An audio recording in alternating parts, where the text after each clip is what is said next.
안녕하십니까. 행복한 아침 이재용입니다. 안녕하세요. 정예인입니다. 오늘은 1월 14일 수요일이고요. 날씨가 춥습니다.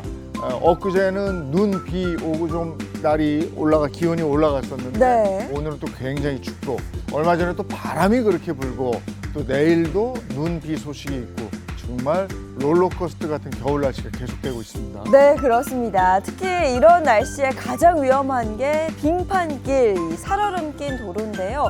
평소 외출할 때 그 시간보다 10분에서 20분 정도 미리 나오시는 게 좋을 것 같습니다.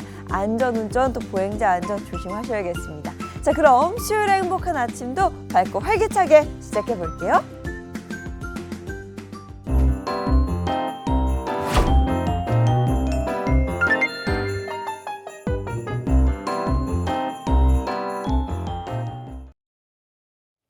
추운 수요일 아침 어떤 소식이 들어와 있을까요? 모닝픽부터 시작하겠습니다. 김성환 평론가와 함께합니다. 어서 오세요. 네, 안녕하세요. 네, 오늘 모닝픽은 어떤 소식이 있습니까? 네, 첫 번째 소식입니다. 다음 달부터 자동차 보험료가 1.3에서 1.4% 인상됩니다. 지난해 11월까지 누적 손해율이 전년 대비 3.8%포인트 오르면서 손해보험사들이 5년 만에 인상에 나선 겁니다. 정부가 의대 증원 논의에 속도를 내자 의료계에서 강력히 반발하고 나섰습니다. 급주된 의대 정원 확대 정책은 의료의 질적 저하로 이어질 거라는 건데요. 이 소식 잠시 후 자세히 전해드리겠습니다. 교육부에 따르면 저출생 여파로 올해 초등학교에 입학하는 어린이가 처음으로 30만 명을 밑돌 것으로 전망됩니다. 지난해까지 폐교된 초, 중, 고 수도 4천 곳을 넘어선 것으로 전해졌습니다. 원달러 환율이 연일 오르면서 장중 1,470원을 넘어섰습니다. 지난달 정부의 고강도 개입 이후 1,420원대까지 급락했다가 다시 가파르게 오르고 있는 겁니다. 한국거래소가 올해 6월부터 국내 주식시장 거래 시간을 12시간으로 연장하는 방안을 추진합니다.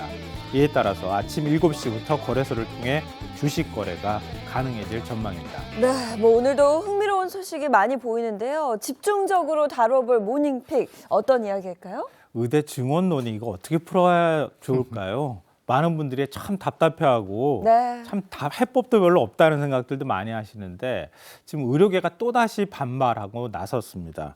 아시다시피 지난달 보건복지부 산하 독립기구인 의사인력수급추계위원회가 2040년까지 부족한 의사 수를 분석해 발표를 했거든요. 근데 2040년 최소 5,700여 명에서 최대 11,000여 명의 의사가 부족할 것으로 추산이 됐는데요. 이렇게 계산하면 단순히 계산한다 하더라도 700명 정도 의대 정원이 부족할 거다. 이렇게 적게 계산한다 하더라도 한 500명 정도는 의사 증원이 필요하다. 이런 의견들이 나왔거든요. 그러니까 의료계가 또다시 신뢰할 수 없는 숫자다. 이러면서 강력히 반발하고 있는 겁니다. 네, 또다시라는 얘기를 우리 평론가님도 몇 번 반복하시는데 네. 의료계는 왜 또 어떤 이유로 이렇게 반발하는 겁니까? 일단 증원이 마땅치 않은 게 가장 네. 클 것 같은데요. 어제 전국 의과대학 교수협의회가 대국민 호소문을 발표했습니다. 의대 증원하면 안 된다 이런 내용인데요. 반대 논리를 정리하면 크게 두 가지입니다. 첫째, 인공지능과 로봇 기술의 발전인데요. 의사 한 명을 교육시키는데 한 10년 정도의 시간이 필요하거든요. 근데 지금 입학한 학생들이 의사가 됐을 때는 이미 지능형 로봇이 발달을 해서 의료 현장에 필요한 의사 수가 줄어들 거다. 그러니까 지금 배출되는 학생들조차 나중에 가면 유휴 인력으로 전락할 것이다. 이런 얘기고요. 둘째, 교육 인프라 부족입니다. 지난해 정원을 2,000명 갑자기 늘리면서 여기에 또 반발해서 집단 휴학을 학생들이 하지 않았습니까? 그래서 올해는 2024, 2025 두 학번이 동시에 수업을 듣는 더블링 사태를 지금 겪어야 합니다. 그러니까 해박 실습조차 못하는 이런 상황인데 또 증원을 하느냐 이런 얘기입니다. 그러면서 이과대학 교수협의회가 그 호소문 제목을 붙인 게 굉장히 흥미로운데요. 우리 아이들을 의대라는 감옥에 가두지 마십시오. 이게 제목입니다.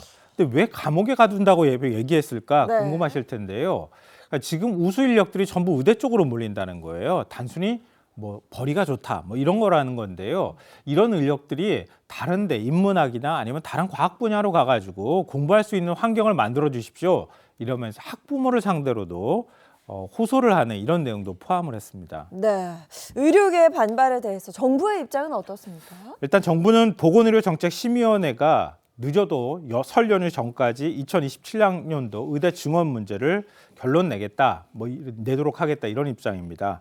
여기에 지난 9일 이른바 국립의전원 설립법도 발의가 된 상황인데요. 이 법은 의과전문대학원 형태로 공공의대를 설립하고 졸업생은 의사면허 취득 후 15년 동안 정부가 정한 공공의료기관에서 의무 복무하는 것이 골자입니다. 그러니까 의대교수협회는 협의회는 다시 이 부분에 대해서 지금 반발하고 있는 상황입니다. 그 동네에 이렇게 보면요, 피부과나 성형외과 같이 이렇게 돈 버는 병원은 충분한 것 같아요. 네. 굉장히 많습니다. 의사분들도 그쪽으로 많이 가시는 것 같아요. 그쪽은 많아요. 근데 진짜 아플 때 가서 진짜 우리 몸 치료해주는 의사 만나려면 정말 저희는 힘들거든요. 사람들이 왜 아픈데 이 응급실 뺑뺑이 돌다가 거기서 죽어야 됩니까? 잘 좀 생각해 주십시오. 자, 다음 픽은요. 스프링처럼 튀어오르는 원달러 환율입니다. 어제 원달러 환율이 장중 급등하면서 1,470원을 찍었는데요. 지난해 정부의 고강도 개입이 있고 난 다음에 환율이 1,480원대에서 1,420원대까지 떨어졌거든요. 그런데 이게 다시 스프링처럼 튀어올라서 지금 1,470원을 넘어서고 있는 이런 상황이 된 겁니다. 네, 환율 상승세가 심상치 않은데요. 이유가 뭘까요? 복합적인 위기인데요. 그러니까 지난 9일 미국 노동부가 발표한 실업률이 영향을 좀 미친 것으로 보입니다. 그러니까 실업률이 떨어진 것으로 나왔거든요. 실업률이 떨어지면 일자리가 늘고 경제가 좋아진다는 뜻이잖아요. 그러니까 굳이 금리를 낮출 필요가 없지 않느냐. 그러니까 금리를 낮추면 달러 가치가 떨어지니까 원달러 환율도 좋아질 거 아니겠습니까? 근데 그런 희망이 좀 꺾인 측면이 있고요. 그리고 베네수엘라 사태, 그린란드 매입 문제, 이란의 반정부 시위 등 지정학적인 불안이 안전자산인 달러 수요를 부추기는 측면도 있고요. 또 엔화 약세와 연초에 수입업체들의 결제 수요가 늘어난 점도 환율 상승에 한몫을 하고 있다, 이런 분석이 나오고 있습니다. 환율 앞으로도 계속 오를까요? 지금까지는 상승 전망세가 좀 우세한데요. 어제 금융투자협회가 2월 채권시장 지표를 발표했는데 이게 채권시장에 있는 종사자들을 조사해서 발표하는 겁니다.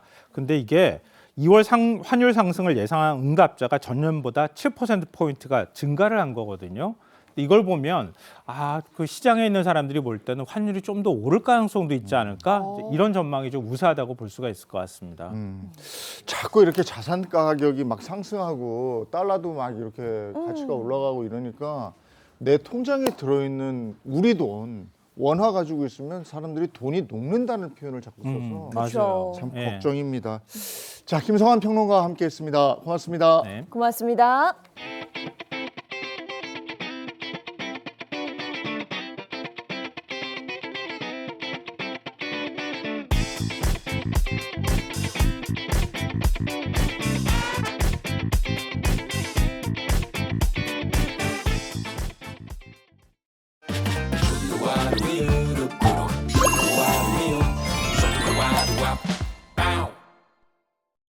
가끔 드라마 소재 보면 이렇게 어떤 일이 있어서 과거의 어느 순간으로 탁 가는 거 있잖아요. 네.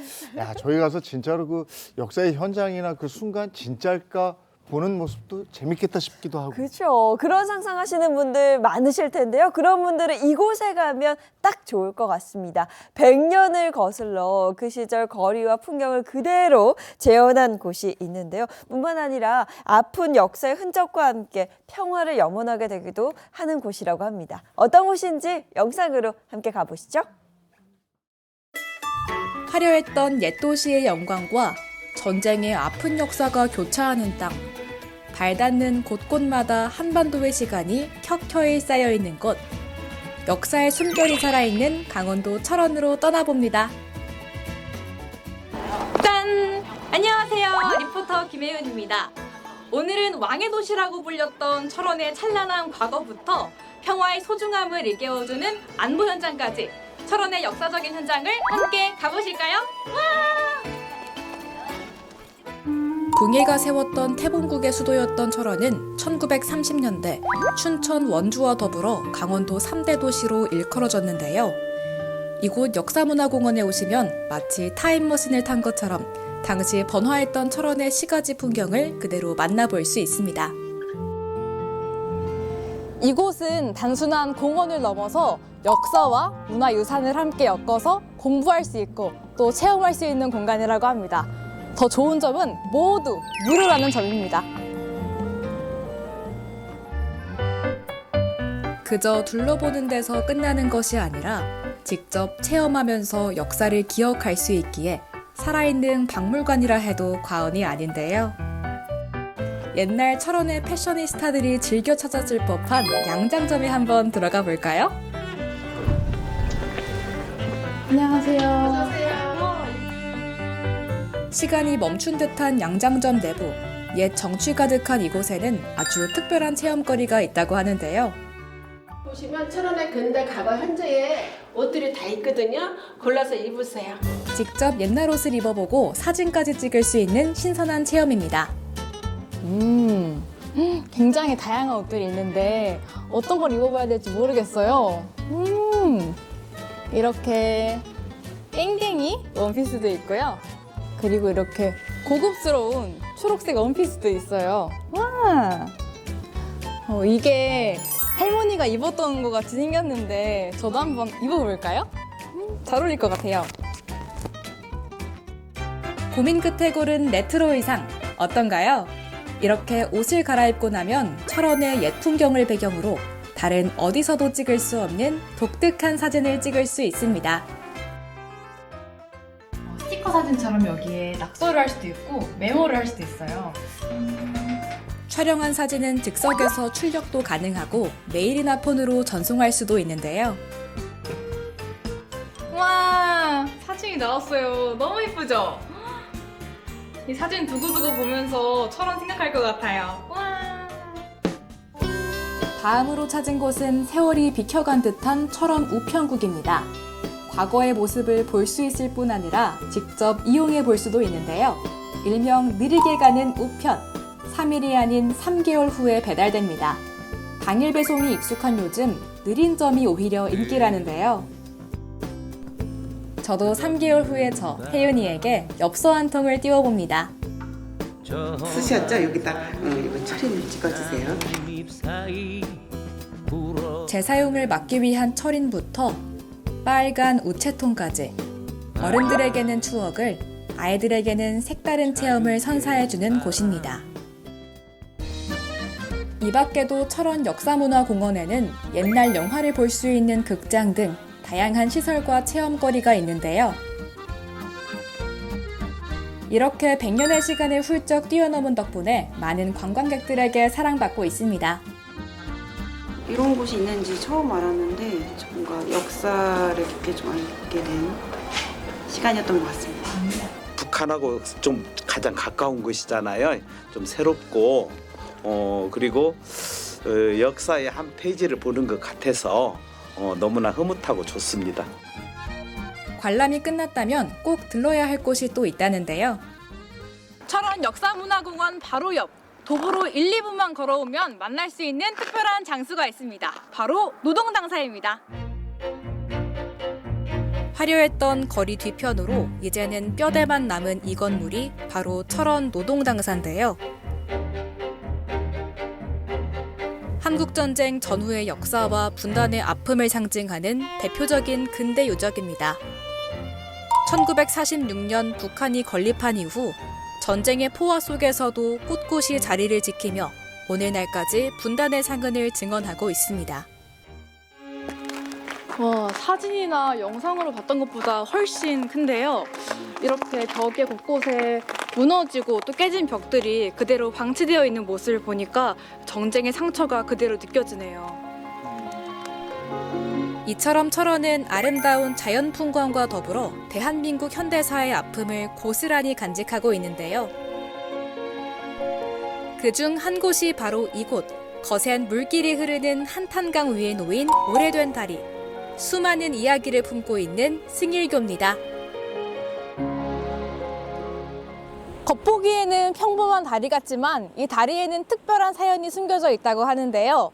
1948년 북한에서 공사를 시작했다가 한국 전쟁과 휴전으로 남한에서 공사를 마무리했다고 합니다. 북한이 착공하고 대한민국이 완공한 승일교. 말 그대로 남북 합작다리인데요. 이런 특별한 사연이 있다 보니 이 다리에는 비밀이 하나 있습니다. 혹시 발견하셨나요? 여러분들이 아치 모양 좀 보세요. 다리 중심을 기준으로 남과 북의 공법이 달라서 아치의 모양과 크기가 조금은 다른 모습인데요. 이렇게 분단이라는 아픔 속에서 독특한 조형물의 구조가 나왔다고 합니다. 대한민국 분단의 역사를 간직한 살아있는 박물관 철원. 이곳에 오면 자연스럽게 조국을 위해 청춘을 바쳤던 이들의 희생을 추모하고 통일의 그날을 기다리게 되는데요. 남과 북이 함께 만든 이 다리, 남북의 주민들이 함께 걸을 날을 꿈꿔봅니다. 찬란했던 과거와 아픈 전쟁의 기억, 그리고 평화의 영혼까지 존재하던 강원도 철원이었습니다. 여러분들도 이번 겨울 이곳 철원에 오셔서 시간을 뛰어넘는 역사 여행의 주인공이 되어보신 건 어떨까요?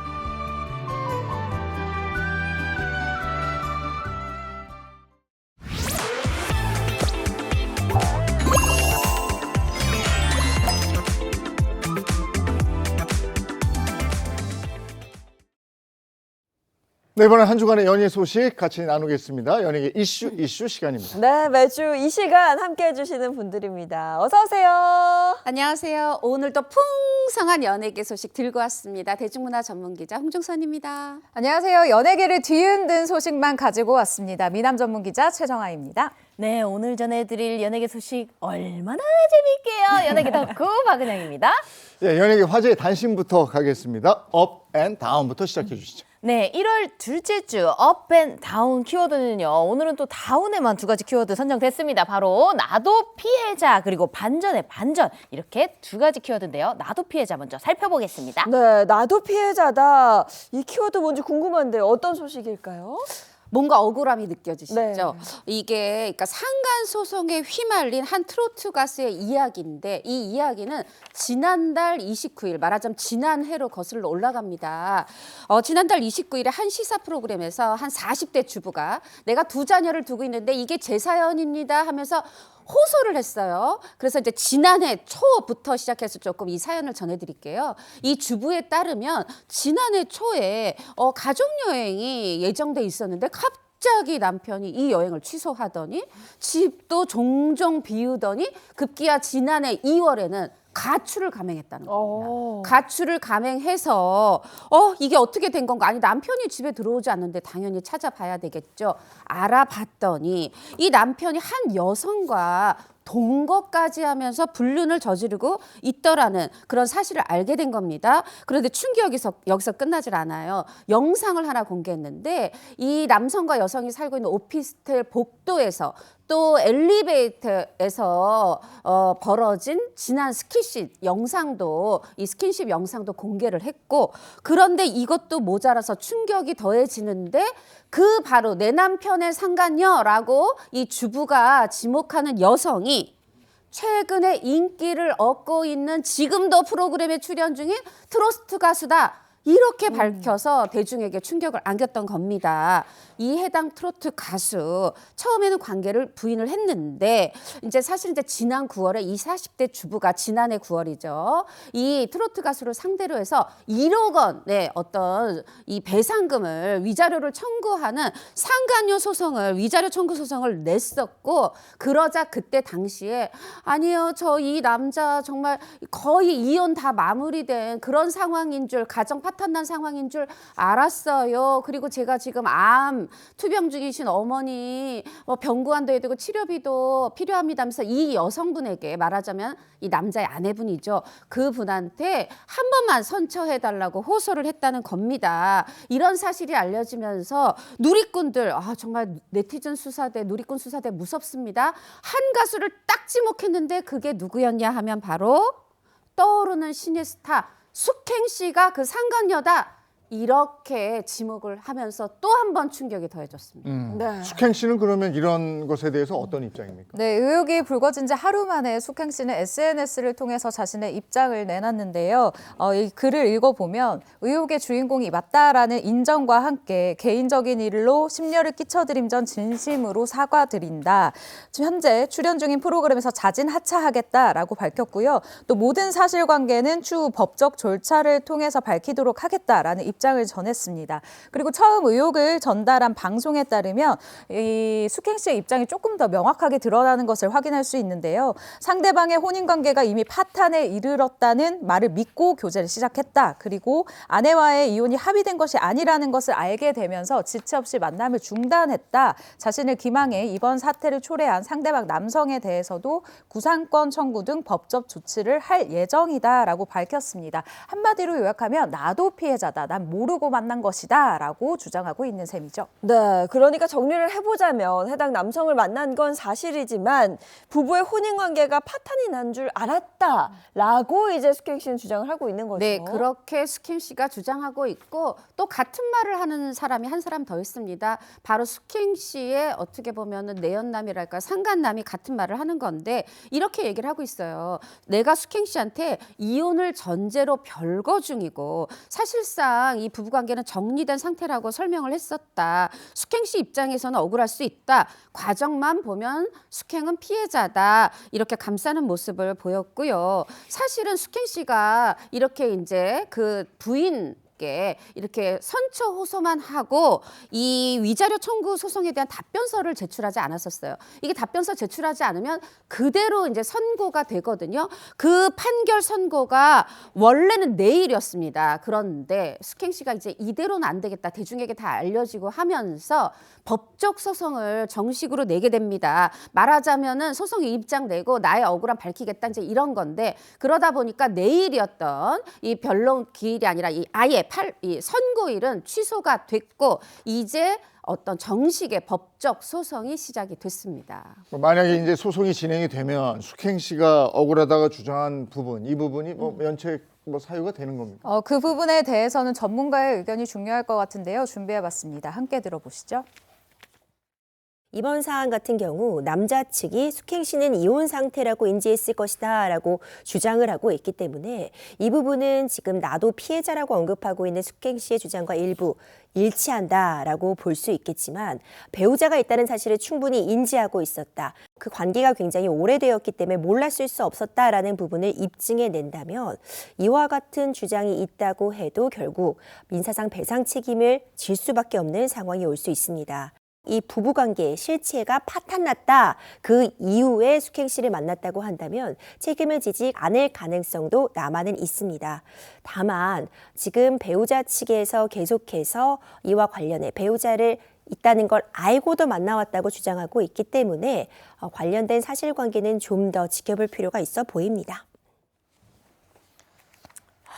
네, 그러니까 불법행위, 즉 이 상간의 고의성이 있었는지 없었는지가 이 소송의 향방을 판가름하는 굉장히 중요한 이 부분이 될 것 같은데요. 제가 취재를 해보니까 최근에 있었던 이 오디션 프로그램에서 꽤 높은 순위까지 올라간 데다가 본인의 이 역량을 굉장히 잘 펼쳤었다고 해요. 그렇기 때문에 향후 편집이 되는 이 부분에 대해서도 굉장히 스스로는 안타까울 것 같은데 아무래도 좀 경솔한 행동이 자신의 발목을 잡지 않았나라고 생각이 들고요. 네. 김무명 생활을 딛고 이제야 빛을 보기 시작했는데 팬분들의 마음도 속이 아닐 것 같습니다. 앞으로 결론이 어떻게 날지 조금 더 지켜보도록 하겠습니다. 네, 알겠습니다. 이어서 다음 키워드 계속해서 살펴보도록 하겠습니다. 은영 씨. 네, 이번에는요. 요즘 연예계에서 가장 뜨거운 이슈인 박나래 씨 사건 관련한 소식 한번 준비를 해봤습니다. 네.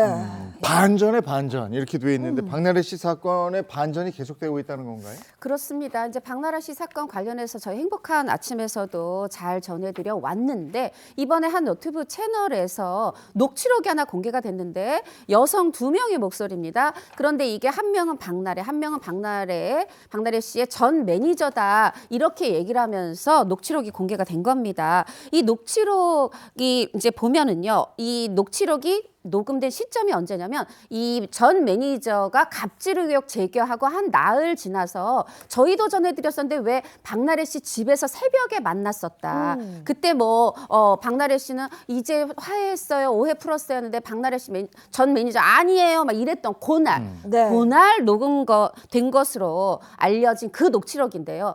그걸 들어보시면 이게 또 상황이 다시 뒤집어집니다. 그야말로 반전의 반전입니다. 네, 녹취록의 내용이 가장 중요할 것 같은데요. 어떤 내용이 담겨 있었나요? 네, 녹취록은 전 매니저가 박나래 씨의 집으로 가기 전에 통화를 했었던 상황으로 추정되고 있는데요. 내용을 간략히 말씀을 드리겠습니다. 전 매니저가 박나래 씨에게 이렇게까지 하고 싶지 않았다라면서 울음을 터뜨리자 박나래 씨가 아니야, 일단 울지 말고 라고 달래다가 따라 눈물을 흘리는 듯한 상황이 이어집니다.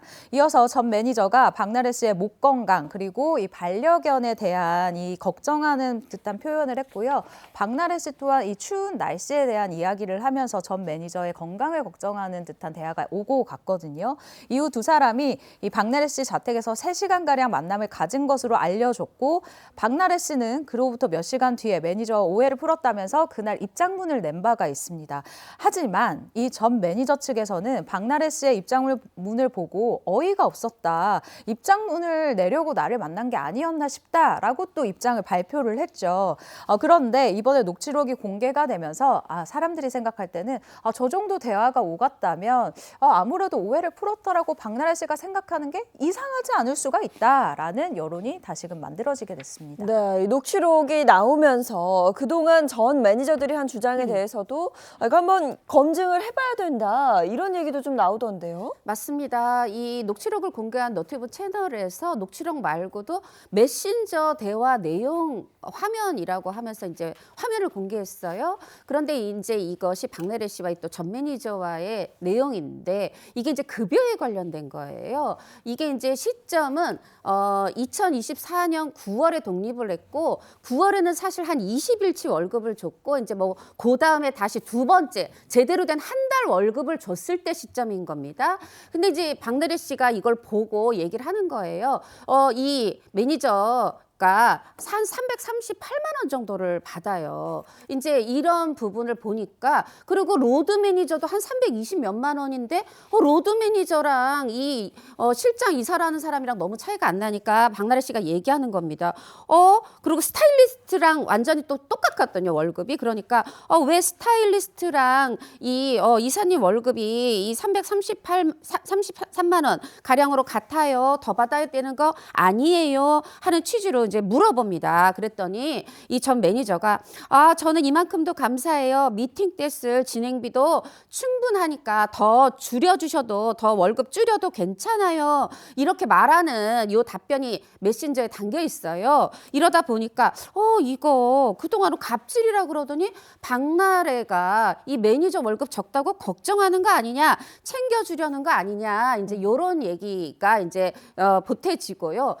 사실은 저도 이제 좀 취재를 해봤는데 조금 보태드리면 여기서 진행비 충분해요라고 말하잖아요. 네. 그게 이제 박나래 씨가 이 매니저에게 월한도 5천만 원짜리 카드를 줬고 물론 5천만 원 다 쓰진 않았고 1년 2개월 재직하는 동안 8천만 원 이상을 써서 그게 한 월 평균 570만 원 정도가 돼요. 그러니까 말하자면 요 338만 원에다 합하니까 900만 원이 넘잖아요. 그러다 보니까 충분합니다라고 말한 내용이라는 좀 배경 설명 드리면서 그리고 그 전에 매니저가 원래는 독립하고 나면 나한테 박나래가 총 매출의 10%를 주기로 했었다. 이렇게 폭로를 했었는데 이 부분도 이런 메신저 내용을 통해서 유튜브에 공개된 내용을 보면 그게 아니라 이 매니저가 새로 프로그램을 따오거나 광고를 따왔을 때 그거에 대한 10%였다. 이런 내용까지 너튜브 내용에 있습니다. 네, 앞서 전 매니저 측에서 주장했던 이 4대 보험 미가입 의혹 역시 새로운 주장이 나왔는데요. 급여를 지급을 할 때, 그러니까 받을 때 이 4대 보험 가입이 필수인 근로소득 그리고 프리랜서로서 받는 이 사업소득 중에 어떠한 형식으로 받을지 물었다는 거예요. 근데 이 과정에서 전 매니저가 근로소득 대신에 세금 3.3%만 공제되는 사업소득을 이 선택한 결과라는 주장이 나온 거죠. 여기서 끝이 아니었습니다. 더불어서 전 매니저가 자신의 명의로 세운 이 개인 법인으로 박나래 씨의 광고 에이전시 비용을 내 개인 법인으로 받았다라는 의혹이 있고요. 또 전 매니저 측에서 원하는 합의금으로 5억 원을 얘기했다. 그리고 두 매니저가 14개월 동안 사용했었던 이 법인카드 지출액이 약 1억 3천만 원 정도가 된다라는 것, 그리고 공식 경력이 확인되지 않았다라는 등의 여러 가지 의혹이 추가로 터져 나오면서 메신저, 그러니까 이 전 매니저들에 대한 신빙성도 좀 흔들리고 있는 상황이다라고 보시면 될 것 같습니다. 이런 의혹에 대해서 전 매니저 측에서는 바로 반박에 나섰다고요? 바로 반박에 나섰죠. 지난 12일입니다. 사실은 저희가 지금 너튜브 내용 전해드렸는데 이 매니저도 그 너튜브 통해서 본인 주장했었거든요. 근데 이번에는 박나라 씨 측 주장이 나오니까 그 너튜브 통하지 않고 언론의 입장문을 냈습니다. 뭐냐 하면 전 매니저 측에서 5억 원을 박나라한테 달라고 했었다. 이거 사실무근입니다. 이렇게 선을 긋고 있고, 또 4대 보험과 급여 이 부분에 대해서 이 너튜브에서 본인들이 사업소득 3.3으로 달라고 했다는 얘기를 했었거든요. 근데 아니다. 우리는 4대 보험 지속적으로 요구했는데 주요 결정 권한이 박나래한테 있으면서 그렇기 때문에 우리 결정이 아니다. 이렇게 또 반박을 했고, 또 법인카드 금액도 말하자면 본인 3천만 원, 로드 매니저 5천만 원 합의 1억 3천, 이것도 개인 용도로 쓰지 않았다. 이렇게 주장을 했고요. 그러면서 그 아까 말씀드린 3.3 이것도 아니 우리 월급 3.3으로 달라고 한 거 아니고 미팅비, 진행비 쓴 거를 3.3이라고 했다. 이렇게 반박을 하고 있는데 모르겠습니다. 매니저가 진행비 쓴 걸 본인이 세금 내는지는 저도 잘 모르겠습니다만 여하튼 그렇게 반박을 했고요. 그리고 또 그러면서 추가 폭로 이어갔습니다. 바로 또 어제 한 매니저, 그러니까 언론사에서 또 보도가 났는데 뭐냐면 내가 박나래 대신해서 산부인과 가서 대리 처방 한번 받았다. 박나래 남동생의 건강검진 예약도 내가 했다. 박나래 엄마의 친구의 성형수술 예약도 내가 했다, 우리가 했다, 이런 추가 폭로를 이었습니다. 오늘 반전의 반전이었죠. 또 나왔습니다. 오늘 또 어떤 보도가 이어지고 있냐면 박나래 씨 매니저가 사실 저도 취재한 부분인데 12월 20일에 미국으로 출국을 했습니다. 네. 지금 미국에서 언론 보도 내고 있는 거고요. 경찰 조사가 지금 이루어지지 않는 부분, 용산서와 고용노동청이 똑같이 얘기하고 있습니다. 본인이 한국에 없어서 조사할 수가 없다. 이런 얘기까지 지금 반전의 반전이 이루어지고 있고 계속해서 전해드려야 될 것 같습니다. 자, 이제 분위기를 좀 바꿔서 은영 씨가 준비한 게 또 있죠. 네, 맞습니다. 새해가 되면 가장 붐비는 장소, 1월 1일이면 다이어트 해야지 하면서 달려가는 것 바로 체육관인데요. 3일하고 그만두긴 하지만요. 그런데요, 이렇게 다이어트 하러 가시는 분들도 많지만요. 이런 요즘에 아주 흉흉한 사건들 많잖아요. 그래서 체력 단련하러 가시는 분들도 상당히 많은데요. 그래서요, 의외의 운동 실력으로 자기를 단련하고 거기에다가 아주 위험한 고비까지 넘긴 그런 스타들의 이야기를 한번 준비를 해봤습니다. 일명 잘못 건드렸다가는 큰 코 다치는 그런 의외의 스타들인데요. 첫 번째 스타부터 말씀드리면요.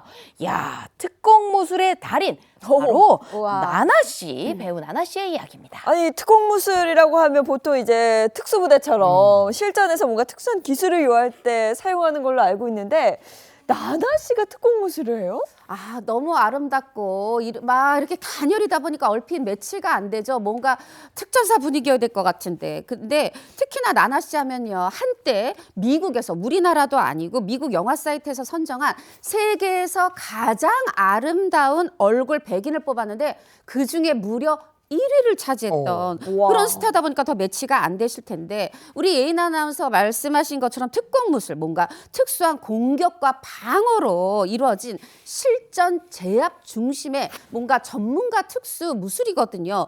그런데 나나 씨가요, 이런 특공무술을 배운 정도가 아닙니다. 뭐냐 하면 무려 4단, 특공무술 4단 자격증을 가지고 있는데 4단이 어느 정도 대단한 거냐? 이거를요, 그냥 이 심사, 4단 단심사 받으려고 응시를 하려고만 해도 6, 7년의 단련이 필요하고요. 그리고 이거 개인이 그냥 훈련하는 정도가 아니라요, 4단 되면 지도자 자격증이 생긴다고 합니다. 말하자면 특공무술 지도자, 어느 정도의 나나 씨의 실력인지 짐작이 되시죠? 야, 이게 어느 무술이든지요. 한 4단 정도 되는 분들 건들면 안 돼요. 안 돼요. 그럽니다.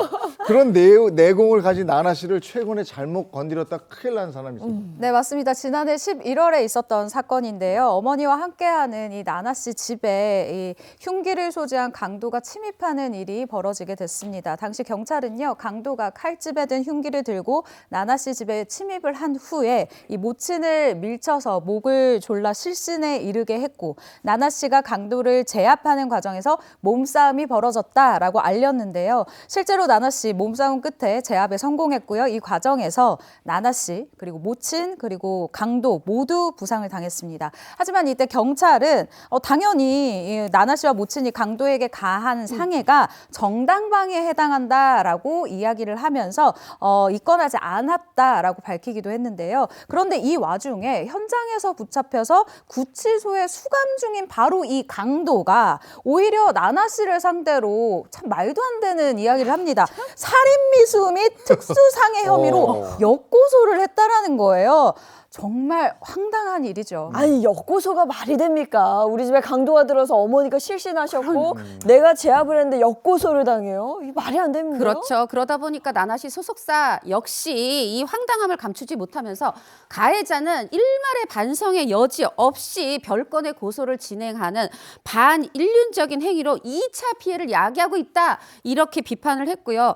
나나 씨가 다행히 SNS를 통해서 여러분, 저는 무너지지 않을 거고 흔들리지도 않을 거고 저를 잘 다스릴 테니까 너무 걱정 마세요. 이번 일 잘 마무리할게요. 글을 올렸어요. 나나 씨 정말 이런 일로 무너지면 안 됩니다. 응원할게요.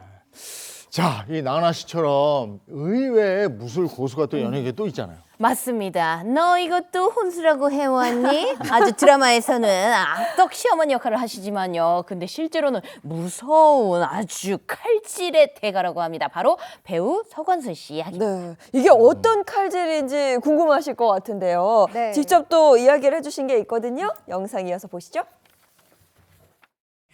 제가 이제 검도 우리나라 최초의 여자 유단자거든요. 그래요? 네네. 와. 그렇습니다. 이야, 언제부터 하셨는데요? 제가 몸이 태어날 때부터 좀 약했어요.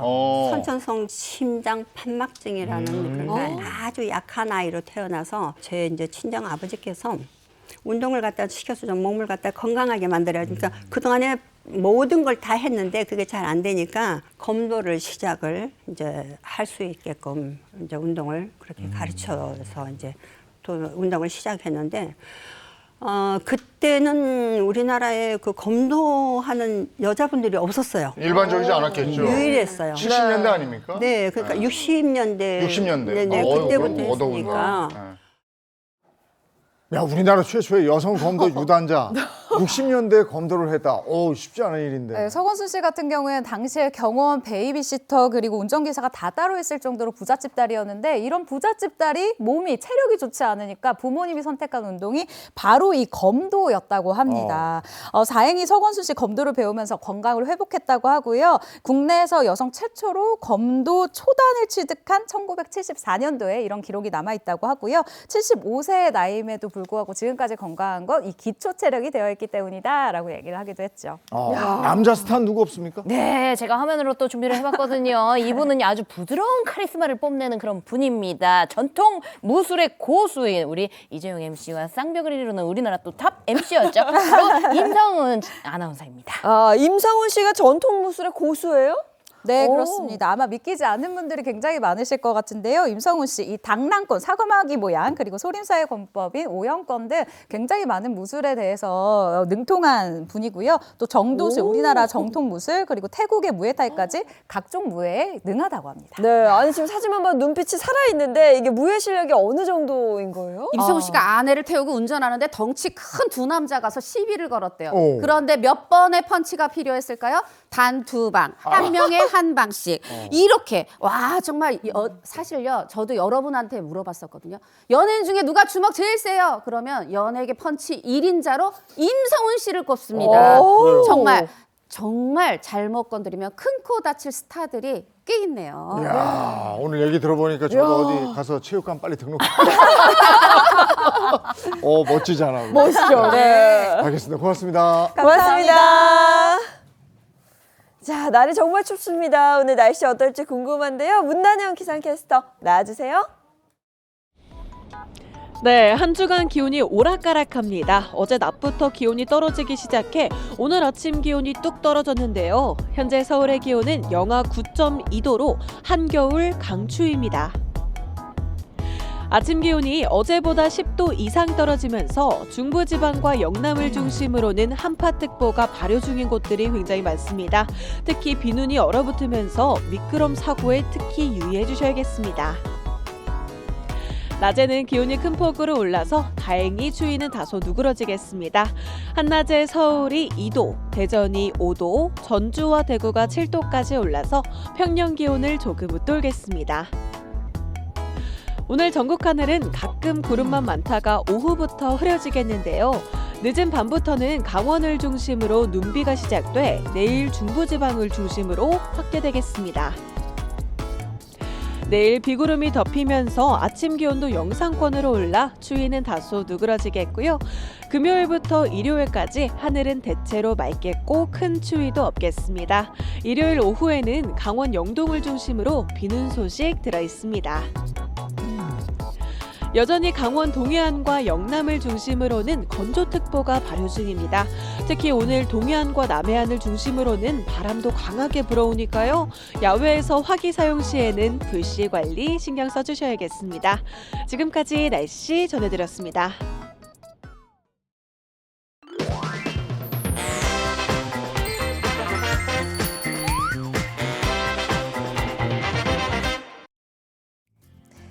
지역 곳곳의 다양한 정보를 전하는 다정한 예인씨 시간입니다. 지난 12일 국산 콩 소비 활성화를 위한 산업발전 방안 국회 토론회가 개최됐습니다. 이번 토론회는 국산 콩의 소비 수요 확대를 통해 생산 기반을 강화하고 자급률을 높이기 위한 선순환 구조를 모색하고자 마련됐는데요. 지금은 콩과 관련 주제이기 때문에 콩을 생산하는 농민들의 소득 정대화 그리고 물가 안정을 하는 데 AT가 역할을 하게 될 것입니다. 행사에서는 해당 주제를 중심으로 전문가 5인의 소비 활성화 방안 발표와 현장 질의응답이 진행됐으며 국산 콩을 활용한 다양한 가공식품 전시도 함께 열려 참석자들의 관심을 끌었습니다. 오늘같이 이렇게 날씨 추웠다가 또 네. 풀렸다가 이렇게 롤러코스터 날씨가 반복되면 건강 더 신경 쓰시죠. 그렇죠. 면역력 관리 잘 하시고요. 감기 걸리지 않도록 건강 잘 챙기셔야겠습니다. 좋은 하루 보내시고요. 저희는 내일 아침 8시에 돌아올게요. 행복한 아침, 행복한 하루 되십시오. 고맙습니다. 고맙습니다. 즐거운 하루의 세상 Play the next channel